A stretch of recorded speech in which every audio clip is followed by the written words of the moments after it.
Why must everyone be born again? Why Efe? Why do you come here every week? Why on your social media, for those that follow me, why do you always talk about Jesus? Jesus, he's did this, he's a deliverer, he's this and this. Why are so many Christians, just talk like all the time? Why? It is because this world we live in, like I keep saying before, you cannot go so far. You may think you're good now, but let trials and tribulations come. Let time come where your health is taken from you. Do you remember the story of Job? Your children are killed. Your businesses are gone. Let those times come when your back is against the wall. Then you will really realize that your wealth means nothing. Steve Jobs, rich, Apple, all of that great stuff. But what killed him? Death through cancer. His money couldn't save him. The people you idolize, the people, look at the rich, the celebrities. They're so rich, those who are, wealthy. But they got to take pills to go to bed at night. And I have nothing, I'm not against medicine. Hello, I'm in the field of medicine as well. That's my path. I'm working towards, that medical school and stuff like that. So I have no fault against medicine and whatnot. But what I'm saying is that in order for us to live above the things that our sin nature has casted upon us, there has to be someone else who's over that. And that is Jesus Christ who can do it. So some reasons why we should be born again, why I believe, why everyone must be born again, why the evangelism is so strong, why Jesus said, go out there, preach the gospel. Is because the one thing is this, to live above sin. You may be good, you may be kind and stuff, but let me tell you, without the Holy Spirit, without the help of Christ, you will always fall through temptation. There's absolutely no way you can live above sin without the help of Him who's above it all. And also, you can't access God unless you're born again. Remember the scripture I quoted, I am the way, the truth, the life. No one can get to the Father except through me. You're like, oh, but I've prayed before and my answer came through. You know the thing about God that I love? He's so gracious. He's the God over the unsaved. He's still the God over the saved. So just because, you're like, I've prayed before and I'm not born again. I've prayed somehow and somehow, the thing I was praying for came to pass. That's His mercy that speaks. It doesn't mean you're saved. There are a lot of Christians who are in church who thinks because their prayers are being prayed, they think they're actually saved. There's a lot of people in church who think they're saved, but they're really not. Because if they're saved, you will see that when they leave the church. That's a different topic for another day. But what I'm saying is, God is so merciful. He chooses to extend His mercies to anyone. So just because you're here like, oh, there's some things I've wished in my heart and it happened, so I'm good with God. I'm sorry to say that is not completely true.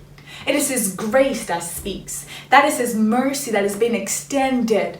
And sometimes, here's the thing. You know why they say a prayed mother is good? Because the mother was saved, did everything. The son, the child may not be saved. But because of the covenant that woman has with God, that grace is extended onto those children. Remember, God had a covenant with Abraham, right? And because Abraham walked with Him, because of that relationship with Abraham, what happened? No matter what happened with the Israelites, God wanted to get rid of them because they were really getting. If you read the Bible, they were playing God too much, okay? So God was so gracious though that He still remembered His covenant with David, His covenant with Abraham, that He didn't wipe them away. He still loved them. There's so many Jews who are not saved. Do you know that? It's so funny that some of us, we will go to Israel, we'll see the tomb of Christ, and we'll begin to cry, oh, this is where my Savior was laid to rest. This is, and they'll just look like, oh, are they crying? Like, I'm just here on this tour, it's about to end. They don't understand why we cry when we travel to Israel. But yet God has blessed them, but it doesn't mean they're saved. Does that make sense? Okay. And also, here's the thing. I know I said earlier, prayers can be answered and whatnot, But there's so many things you can get for free. If, right? We love free things. But imagine if you're directly connected to the source. Do you think that 10% people are getting, you will get about the same amount? No. You make it a full 100% free, 50%, 75% free. You'll get a whole chunk more. So when you are born again, there's so many rights and privileges that you'll be able to enjoy. Number one, the gift of the Holy Ghost. Oh my God. That is a promise that Jesus promised to believers. The gift of speaking in tongues. And like, seriously, imagine having a gun and then someone gives you a nuclear weapon, right? You have an enemy in front of you. You have to take your enemy out, but you had a gun and a nuclear weapon. So what will you choose? The nuclear weapon, right? But guess what? You cannot have access to that nuclear weapon if you don't have direct connection with the source.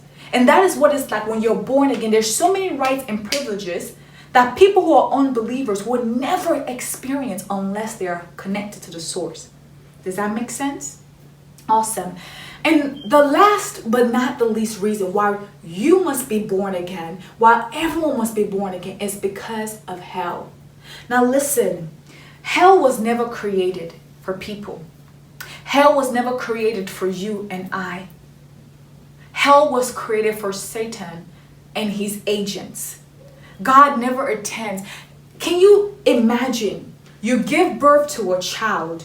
You love this child so much, and you will send your child to hell? You won't do that.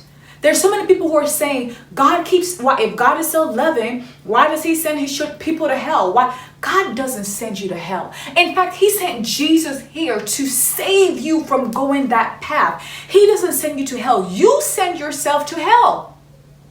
Now, I know it sounds harsh, but whether you go to heaven or you go to hell, the choice is yours. God sends nobody to hell. He doesn't even send anyone to heaven. Let me just say that as well. Because it is your choice to say, I'm going to heaven, and you align. And then he's like, okay, let's go. But it's also your choice by refusing the gift he has given to you to go to hell. And it hurts his heart every single time that people are going to hell.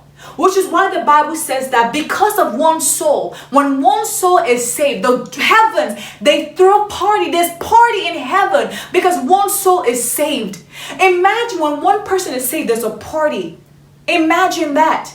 And can you really then say, God sends people to hell? Why throw a party for one person being saved and then freely send people to hell? That don't make sense. So all those theologies, all those thoughts, and God sent people to hell, he's this, he's that. Honey, don't listen to that. It is the choice of you and I that determines where we go. It is our decision that determines where we end up. So this is some of the reasons why we must be born again.